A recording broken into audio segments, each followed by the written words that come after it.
Student, आज के मेरे इस वीडियो लेक्चर में मैं आप लोगों को टाइप्स ऑफ इनहेरिटेंस के बारे में बताने जा रहा हूँ। जैसा कि आप सभी को मालूम है कि inheritance is a mechanism of deriving a new class from old one.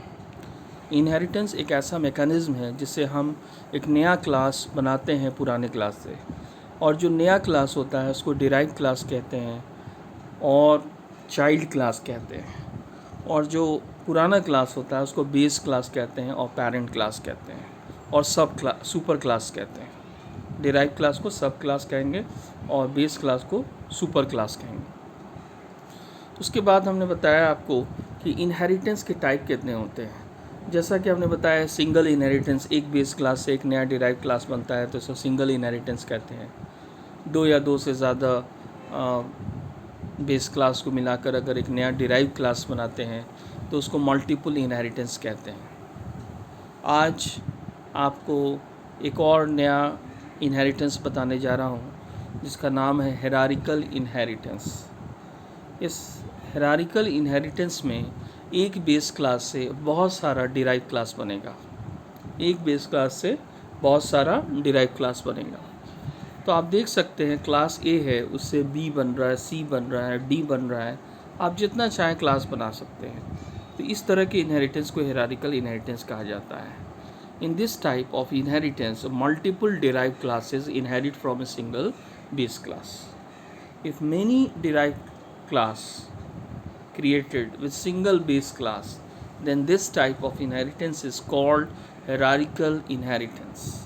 तो आप देख सकते हैं कि हायरार्किकल इनहेरिटेंस को किस तरीके से डायग्राम में समझाया गया है कि यहाँ एक क्लास ए है, ए से आप बी बना रहे हैं, ए से सी बना रहे हैं, ए से डी भी बना रहे हैं।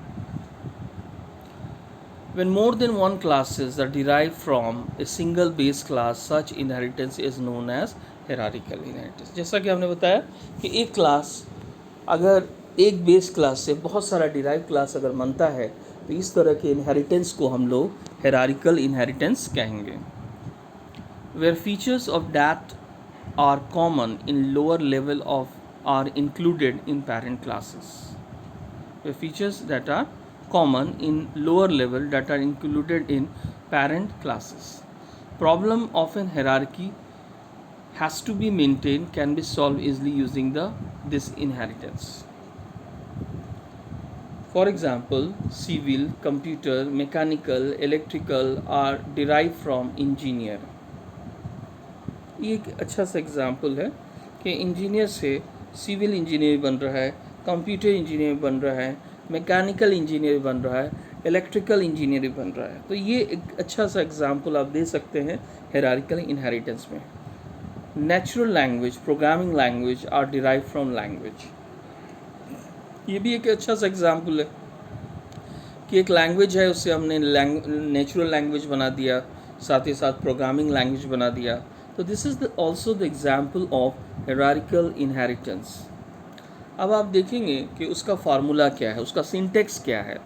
हायरार्किकल इनहेरिटेंस जो होता है वो किस तरीके से हम उसकी प्रोग्रामिंग करेंगे, तो उससे पहले सबसे पहले आपको उसका सिंटेक्स जानना ज़रूरी है।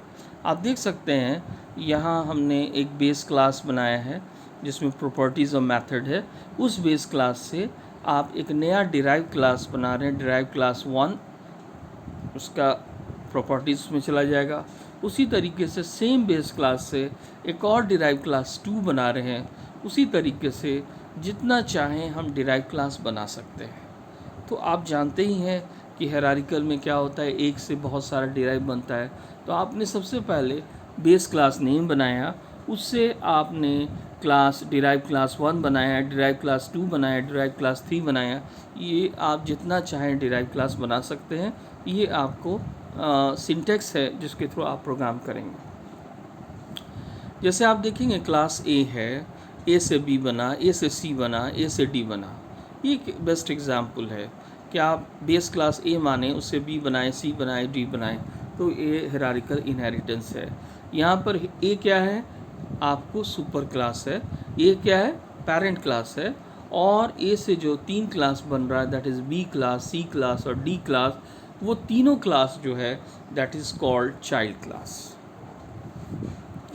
एग्जाम्पल में आप देखेंगे कि क्लास साइड है जिसमें प्रोटेक्टेड आई है, पब्लिक में वाइड सेट वैल्यूज़ x है, x का वैल्यू L में चला गया। तो हमने यहाँ बेस क्लास बनाया साइड नाम से, और इसका अपना डेटा मेंबर L है, और उसका आई जो भी है वेरिएबल्स वो प्रोटेक्टेड है, और हमने एक पब्लिकली एक फंक्शन बनाया है यहाँ पर, डिफाइन किया है सेट वैल्यू। तो x का वैल्यू इसमें चला जाएगा। अब साइड से हमने स्क्वायर बना दिया है, तो स्क्वायर बना रहे हैं तो साइड पब्लिकली जो है आप यहाँ पर देखेंगे स्क्वायर फंक्शन हम बना रहे हैं जिसमें उसके डेटा मेंबर को इनहेरिट कर रहे हैं। आप यहाँ पर आई जो है वो, या आप बोल सकते हैं एल है, वो इसको इनहेरिट करके उसके वैल्यू को शो करेगा, स्क्वायर आई इंटू आई। उसी तरीके से साइड से हम क्यूब बना रहे हैं, तो यहाँ पर क्या कर रहे हैं, हम यहाँ पर क्यूब कंस्ट्रक्टर ले रहे हैं, या फंक्शन भी आप बोल सकते हैं। क्यूब CUB है इसलिए ये फंक्शन है, और आप जानते हैं क्यूब का फार्मूला आई क्यूब होता है। तो रिटर्न आई इंटू आई क्यों?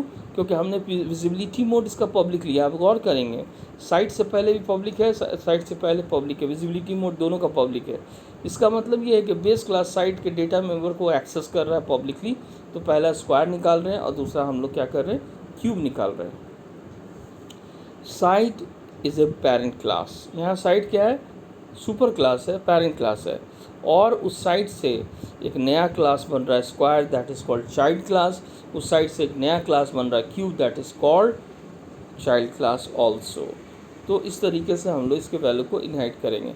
अब यहाँ पर देखेंगे एग्जाम्पल में कि हमने साइड लिया है, उसमें एक फंक्शन भी ले रहे हैं सेट वैल्यू, x का वैल्यू उसमें आई में स्टोर करा रहे हैं। तो साइड स्क्वायर में चला गया, एंड देन इसके वैल्यू को कैलकुलेट कर रहे हैं। फिर एक बार क्यूब निकाल रहे हैं, जिस तरीके से हम स्क्वायर निकाला उसी तरीके से क्यूब निकाल रहे हैं। तो after inheritance class square look like it.